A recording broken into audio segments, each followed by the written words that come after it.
What is going on at 1FC? Everybody's crying. They tried to have an event, and every single person involved cried.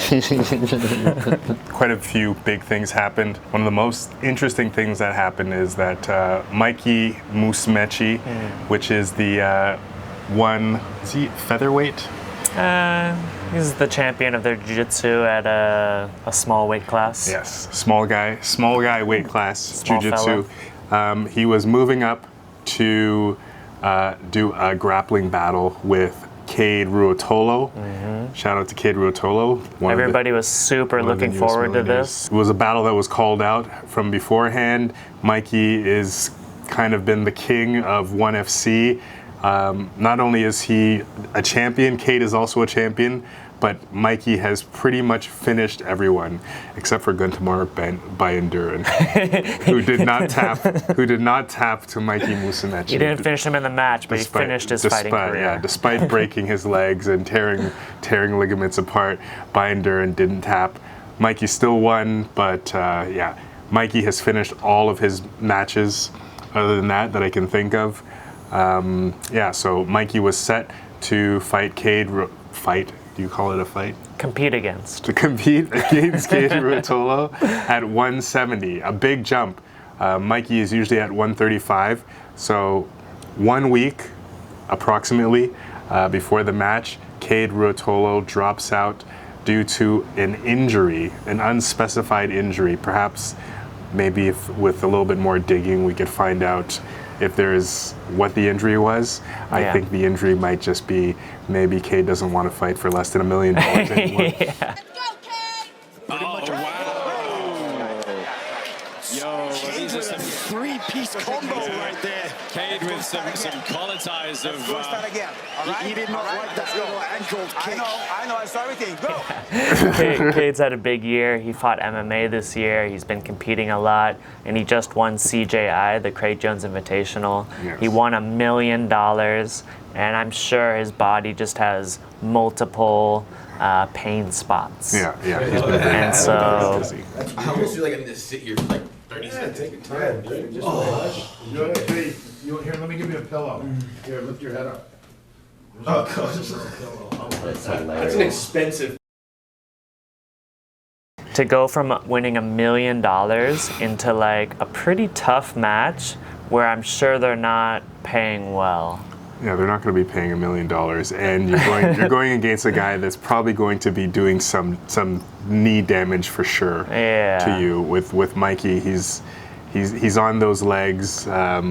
Yeah, it was gonna be a tough match. Yeah, and so we were very looking forward to seeing it, but I feel no ill will towards Kade for dropping out, whatever his reasons. I feel like do what you gotta do, man. You're a millionaire who's had a great year, and he's gonna come back stronger. But this put Mikey and one in a weird situation where Mikey's very fired up. He wants to compete. He wants to show his skills. Yeah, it was a weird situation because so after his opponent drops out, he's making 170. And after his 170 opponent drops out, the next step is for him within a week to drop down to 135. Play 0310. 310 for Mikey. Fails hydration. 142 pounds. Mikey also misses the weight. It's crazy. They offered him a very tough man, a man named Oliveira. Anytime you hear a tough jiu-jitsu guy named Oliveira, it's always a sign that he's going to be a good match. We haven't seen this guy other than some highlights online. Yeah, we saw a highlight Looks of like him. a tough guy of some kind. Oh, look at this! Bebeto stays on top. Oh my goodness! Carlos Bebeto Oliveira on the back. He's got his hand in the collar. Oh, and the choke is locked in! Wow! That's it! Gets a submission. Bebeto Oliviera replaces Kade Ruotolo to challenge Mikey Musmeci for the submission grappling gold at 168 Denver. Mikey is now faced with a short notice rearrangement and a short notice weight cut in 1FC, a league that prides itself on not allowing for weight cutting, which is different than losing weight. Losing weight, you're losing water, muscle, and fat. Weight cutting, you're pretty much losing water. ONE FC has a hydration protocol where they don't want fighters to cut weight, so they test their hydration. Mikey, in the attempt to drop a lot of weight, I don't think he ever got to 170, but I'm sure he was probably in maybe close to 150, somewhere around that. Probably. Still a lot of weight to cut in a short time. He says that while he was cutting the weight, he thinks that during the time he was doing some Rickson Gracie diaphragm breathing exercises, which pushed air into his chest, then pushing air into his neck. He's hospitalized. He says he could have died, which I feel like doctors always say this. He was doing this breathing exercise, a really deep breathing and really hard breathing, and he actually accidentally tore his lung. That's what he just messaged me like literally half an hour ago, and he's in the hospital. So in a way, I'm glad he didn't compete, because if he competed, the doctor said with a torn lung you can die, right? So he's thanking his lucky stars. He feels blessed by Jesus at this time. He was first heartbroken that ONE stripped him of his belt for not making the weight, which Such nonsense. And ONE has been, if you look around online, ONE is getting bashed left and right. This weight cut nearly ruined the career and life of Mikey Musumeci. However, Kade pulled out, and within just a couple of days' notice, he got a new opponent at 135 pounds. He then had to do a drastic weight cut, and of course, being in ONE FC, had to pass a hydration test as well. He ended up failing to make weight and also failing the hydration test, and then ended up with a bad illness in hospital. This is just a bad look on ONE FC, who not only made him change weight classes, of course he didn't have to accept, but then they stripped him of that championship belt before he competed because of the weight miss, and this is where he ended up. Look in any of these threads, you could see just hundreds of grappling fans out there. Dozens. Dozens. At least 20 people. Expressing their... It's all negative. Yeah, because it's just such a nonsense situation. Weight cutting sucks in general. Stripping belts sucks in general. Short notice weight cuts that lead to hospitalization. Losing a title on a short notice change of opponent is like... Yeah, it's all just bad, and who's responsible? Like, Mikey's an adult, but he's also an athlete that is an employee. ONE, are they the ones responsible? Who do we blame? Earlier in the week, Mikey was hovering around 150 pounds, around that area, and then we asked him, hey, with Kade dropping out, what do you want to stay at catch weight at 150? Do you want to go down and defend your world title at 135? What do you want to do? He said, I want to defend my title at 135. And then a couple days later, he was hovering at about 140. So he felt he was very comfortable doing it. But somehow, he never takes electrolytes on his cut. So the ONE FC president, Chatri Sityodtong, Chatri. He came out with a statement about the situation, and it goes like this. After recent events, we feel it is necessary to provide additional context to the Mikey Musumeci withdrawal on 1/168 Denver card. Sityodtong stated, Mikey was obviously put in a difficult spot when Kade Ruotolo withdrew due to injury. When that happened, we worked closely with him and his team on a new opponent. Competing at Flyweight is something he personally requested. So they're saying he requested to defend his Flyweight belt, as he felt confident that he could make the hydrated limit of 135 pounds for a world title defense. This is not something we pushed him to do on short notice or would ever demand of a ONE athlete, given how much we prioritize fighters' safety. What do you think of that? I think it's possible. You know, Mikey's proven that he's emotionally chaotic. I just submitted him easy as He's got a lot of stuff going on in his head. He's not a great decision maker, and he's he's a tough guy. I don't think most fighters are great decision makers. That they're. Mikey's gone off the rails a couple times in the past, as is very public. This wasn't about money for me. It was about avenging a loss and shutting up the freaking media. I just do my own thing. I mind my own business. I'm nice to everyone. And people keep talking crap about me all the time. This guy talks so much freaking crap, guys. That's why I have this energy. I think ONE FC should have worked with him to protect him in this and to say, like, yo, don't cut this weight. Like they just do this at 150. It's weight. Not for a title. Yeah, catch weight. I think this is what catch weight's meant for. Catch weight's for short notice things.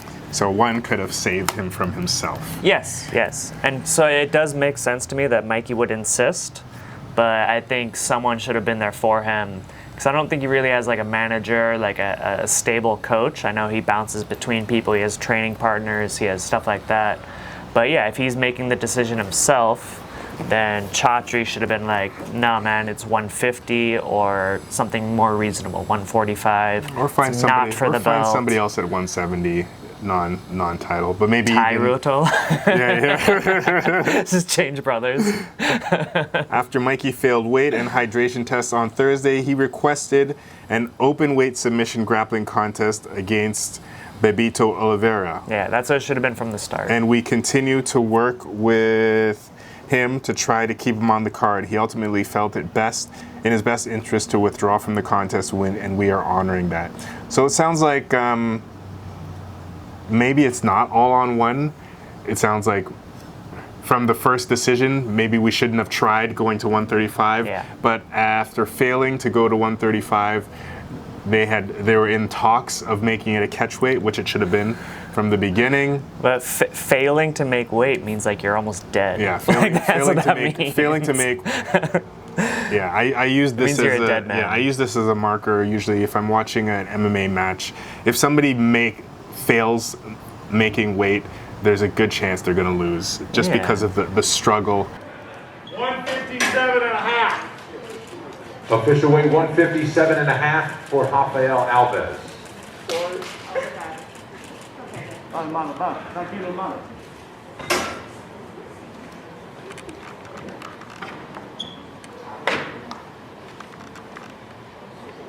Because failing to make weight is not like I go through my regular weight cutting protocol and then it doesn't work. Oh well. Yeah. It's like, okay, now more hours in the sauna and there's the stress, and then now for like a day or so you're just concentrated. Slept, eaten, or you're just hydrated concentrating in on days. just not eating and just sweating, and that's all you're doing, which you're not allowed to do in ONE, which supposedly. So I would be interested in the usual weight making procedure that these guys go through. But yes, Bebito Oliviera and Mikey are both out a match in this situation. Mikey still says he feels blessed. I'm sure he'll be back. Hopefully he doesn't sustain any damage from this. Well, he's got like a pierced lung or something. He's got a hole in it. Yeah, he said like some air bubble moved into his neck. It's called the word that he used is a anyways, I'll look it up. I'll put it on the screen here. Oh, that's what it's called. Yeah. And for entertainment, I find this pretty entertaining. Since we must talk about Gordon Ryan as much as possible. Always. Mikey, before this, had gone on to Demetrius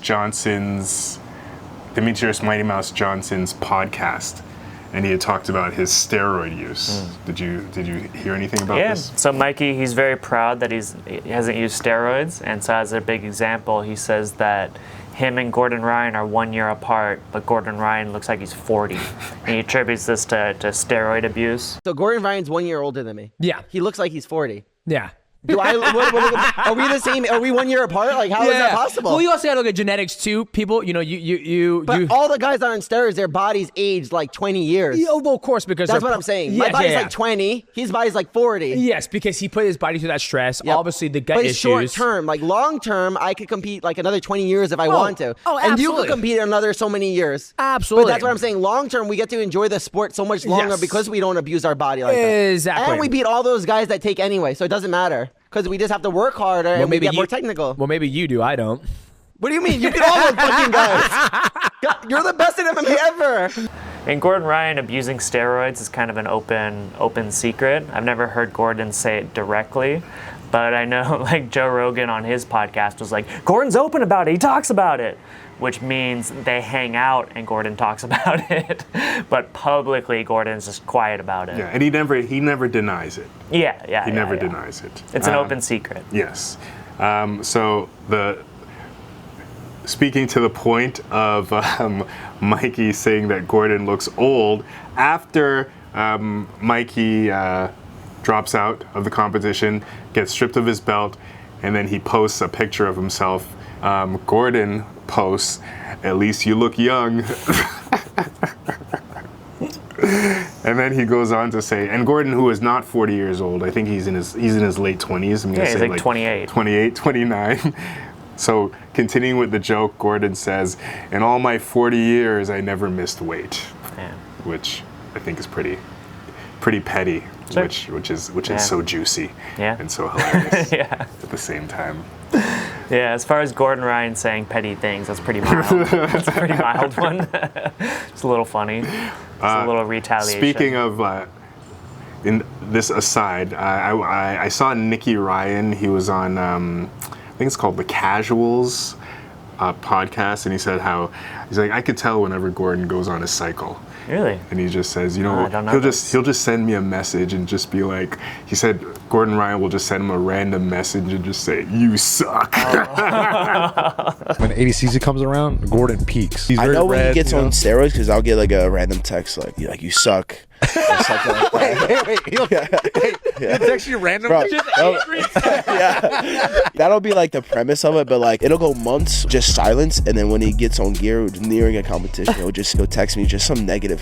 I think it's funny, but he means it from the heart. You don't text anything back? I don't even read it half the time. Sometimes it's like a paragraph, sometimes it's like a sentence. It's pretty funny. You're in his head rent free a little bit, bro. Could you please read one of those paragraphs? It's a sign of steroids. Okay. Interesting. Yeah.